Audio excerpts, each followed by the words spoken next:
ICUവിൽ നിന്നിറങ്ങി വന്ന ഡോക്ടർ തൊട്ടരികിൽ നിന്ന് സുഹൃത്തിനോട് ഇങ്ങനെയായിരുന്നു പറഞ്ഞത്.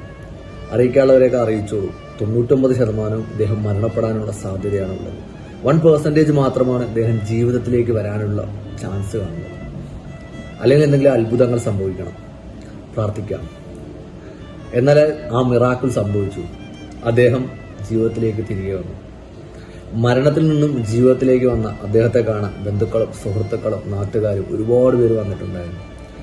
അവരെല്ലാവരും പല രീതിയിലുള്ള ചോദ്യം ചോദിച്ചിരുന്നു. എന്നാൽ അതിൽ ഏറ്റവും ഇമ്പോർട്ടൻ്റ് ആയിട്ടുള്ള ഒരു ചോദ്യം ഇതായിരുന്നു: എന്തായിരുന്നു മരണത്തിന് തൊട്ടു മുന്നേയുള്ള നിങ്ങളുടെ ചിന്ത? ഒരു ചെറു പുഞ്ചിരിയോടെ, അതിലേറെ സങ്കടത്തോടു കൂടി അദ്ദേഹം പറഞ്ഞു, എൻ്റെ പ്രിയപ്പെട്ടവർക്ക് വേണ്ടി ഞാൻ എന്ത് ചെയ്തു?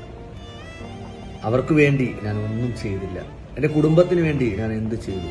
ഞാൻ സ്നേഹിക്കുന്ന ആ വ്യക്തികൾക്ക് വേണ്ടി എനിക്ക് എന്താണ് ചെയ്യാൻ സാധിച്ചത്?